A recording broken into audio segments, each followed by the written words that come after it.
us and tweet us at Smooth981FM. We're streaming live on YouTube, Smooth981FM Lagos. Rotus, let's get the show started. Yeah, so the World Economic Forum, they just I was midnight this morning, about 6 hours ago or 5.5. They dropped their 2022 Global Gender Gap reports, where they looked around the world at essentially trying to achieve gender parity in terms of between men and women. So I think the Global Gender Gap Index was first introduced by the World Economic Forum back in 2006 to benchmark progress towards gender parity and compare countries' gender gaps across 4 pillars. So it's economic opportunities, education, health, and political leadership. And if you look at the top 10 for 2022, 2 African countries are in the top 10.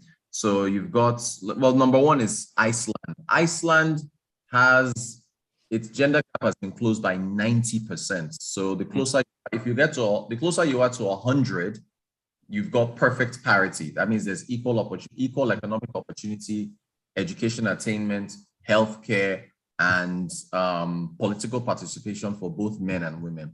So I think 13 years in a row that Iceland has been number 1. The Nordic countries, I think they rank pretty high here. So Iceland is number 1. Finland is number 2. Finland has 86% in terms of the gender gap score. Norway is number 3. New Zealand is number 4. Sweden is number 5. Rwanda is the highest ranked African country in terms of gender parity. They are number 6. Then you've got Paraguay at number 7. Then you've got Namibia.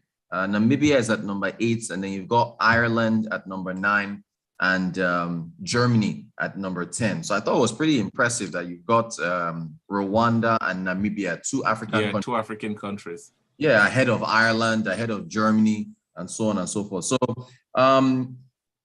by regions, the best performing region is North America. That's your Canada and your United States. I think they had like 76.9%, followed by Europe, then Latin America and the Caribbean, Central Asia, and then East Asia and the Pacific. And then you've got Sub-Saharan Africa and then the Middle East and North Africa. So as far as the 1, 2, 3, 4, 5, 6, 7, 8 regions, Sub-Saharan Africa is in 6th place, Middle East and North Africa are in 7th place. Across the sub-indexes, the poorest sub-index is political participation. This is across the world. Even America, they are like 33%. So for the North Africa and Sub-Saharan Africa, they're also pretty poor. Middle East is about, I think, 15% on the political side. Sub-Saharan Africa is only about 21%. So that is the region where everyone performed poorly. You still are not seeing equal political participation and political empowerment for women. Well, healthcare, pretty impressive. Every region scored in the upper 90% region, all of them. So there have been improvements in access to healthcare for both men and women. It's almost equal. Same thing with education. A lot of women, African women, North African women, Middle Eastern women, North American, European, Asian women are almost at par with men when it comes to education attainment. So they're getting, although I think there's a in terms of the number of degrees, I mean, it still tilts to men for engineering, and sciences and stuff like that. But they are there as far as education attainment. So any woman can get an engineering degree if she wants. Any woman can get a degree in any science she wants. So the best performing sub-indexes were in health, access to health and education. For economic participation and opportunity, there's still a bit of difference there. So you've got, the best performing region, I think, is North America. Yeah. So North America, 77%. And then you've got Europe, I think, in second place at 72 or so. For Sub-Saharan Africa and for Middle East and North Africa, I think we're at 67% as far as economic participation and opportunity is concerned. I think Middle East and North Africa, they're at, 46%. So they're not doing very well there. So across those 4 pillars, that's what we're seeing. So Nigeria's ranking, we are at 123. And global ranking. 123.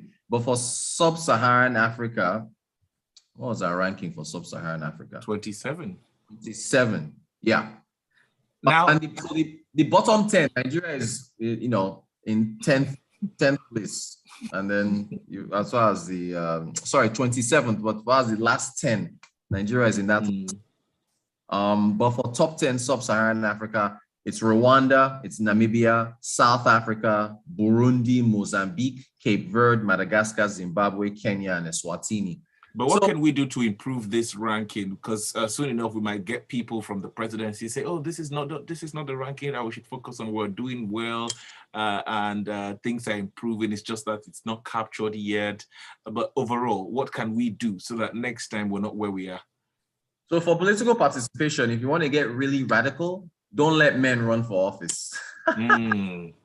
Which is kind of radical. If you just flood women candidates everywhere, you achieve 100% participation there, but that would be extreme. What you have to have policies, especially for economic empowerment. And that's the one, where a lot of focus has to be placed. Nigeria did show some improvements in 2022 versus 2021.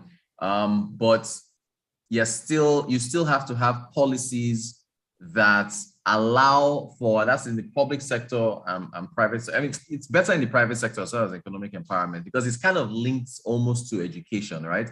But unfortunately, Nigeria is a country where it's who you know and there's a bit of networking in there, but there has to be a conscious effort to making sure that you equal economic empowerment for men and women. Now, it must be said, Namibia has what is Namibia's population? I think it's like 2 million. So I think you have more people. I think more people there are more people you can fit Namibia on the mainland, I think. So it's a really small country. So maybe, it helps the smaller you are to dish out opportunities to everyone. But I don't want us to start using population as an excuse, right? I think Rwanda's population is about 12 million people or so. So these are small countries, but taking that aside, America, for example, there's about 300 million people in America, and yet they have a much higher gender parity, or they're closer to gender parity than we are. And America is almost double our well, at least 100 or something million more than we are. So it's policies that have to be there. But the education thing, that is another thing where we've got to see in terms of because I think they ranked female participation in terms of leadership roles in jobs, and it was NGOs for women, healthcare services, education. That's where you saw more women in more leadership roles in different sectors of jobs or employment areas. Financial services, you didn't see that, it's more men. And engineering and sciences, more men. So that still, there has to be a concerted effort to get more men. I was looking at graduation rates it was in Nigerian universities. As far as the sciences, engineering, the gap was just incredible. So parents, schools have to encourage girls to get into these areas. And you've got to encourage them. You got to tell, you don't tell them mathematics is scary or science is scary. Just push, and I think from the education standpoint, if you can get more women in those roles, and again, education attainment is high, it has to translate to the job front as far as economic empowerment is concerned. So there's still a ways to go. But I think I want to praise Rwanda and Namibia. And look, Paul Kagame, I hear he wants to run for another 10 years or something. How long has Kagame been in office in Rwanda? I think 20 years or so. So people have said, as far as leadership in Rwanda, it's not very democratic, but it's been one of the fastest growing African economies. They just had a summit on healthcare for malaria. Prince Charles was there. Boris Johnson was there. Who else? I mean, Rwanda really brought out Bill Gates. Sorry, Melinda Gates was there, but I think she's divorced from Bill Gates now, but she was there. This is small Rwanda bringing in all these big dignitaries from around the world. So despite Kagame being in office, I'm not in favor of one man ruling a country forever. Since 2000. Yeah, since 2000. So he's been in office for 22 years now, and he wants to, I think he told a French media outlet that he plans to run again, I think in 2024. So, you know, take your pick. If you're not happy with, say, somebody being in office for 20 years, look at what he has delivered. You know, is it democratic? You know, does it, you know? So anyway, that one aside, Rwanda, that's the thing. So Rwanda on, you know, economic growth, gender parity, right. Rwanda doing it. They're right up there, and they're number one in Africa. So, you know, there's lessons to be learned in terms of coherent, deliberate policies that provide economic empowerment, healthcare, and it is the political participation. But I think if you improve the political participation with more women running for office, you might see, and if they get into more leadership role, I mean, when are we going to get a governor in this country? When are we going to get a female president? What kind of changes would happen if female leadership rose to the highest levels in this country? Would you see more economic growth? Would things change? These are, you don't know until it happens. So that is where, you know, things really have to improve to see how policies can now filter through. But the private sector in Nigeria, I will say, is doing very well as far as female leadership roles are concerned. So a very interesting report. If anyone is interested, you can download it at the World Economic Forum website. The articles are everywhere, press release. I thought it was a very it's about 370 something pages, so very in-depth on how things have grown. But the pandemic set things back. I should say that the pandemic pushed, you know, people lost jobs, women were disaffected disproportionately. So that did set things back. But it's a really good report. And women in leadership roles, especially with banking, there was a report that if you put women there, especially as perhaps RMs or BMs, they tend to stay longer, but the men could get poached, you know, and then go to other banks where they earn higher monies and then get better roles, but the women would rather stay with you and grow. So if you see some banks now, they just put women on the board, understanding that, oh, these people stay here longer than the men. The men are constantly applying and looking at better opportunities. But hey, let's keep it going. Some of the messages that have come in. Ogenel Chuko says, Nigeria and all the index were always at the rear.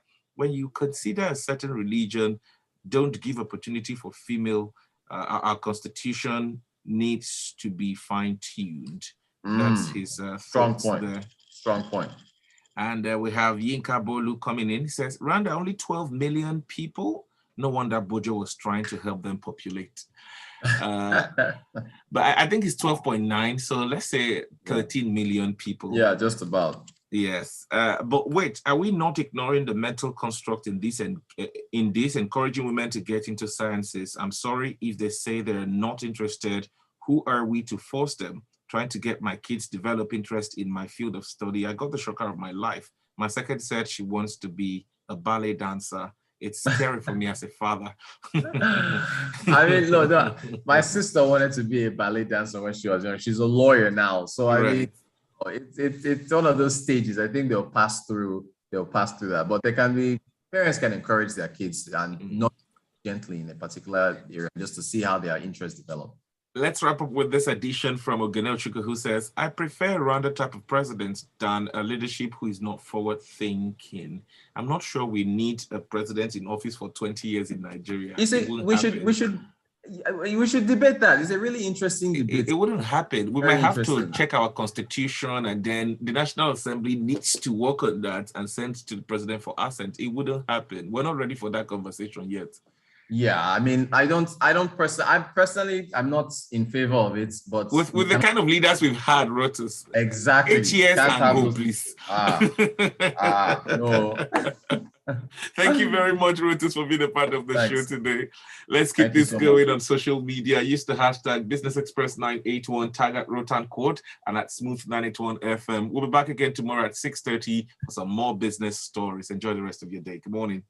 Yeah. Brought to you by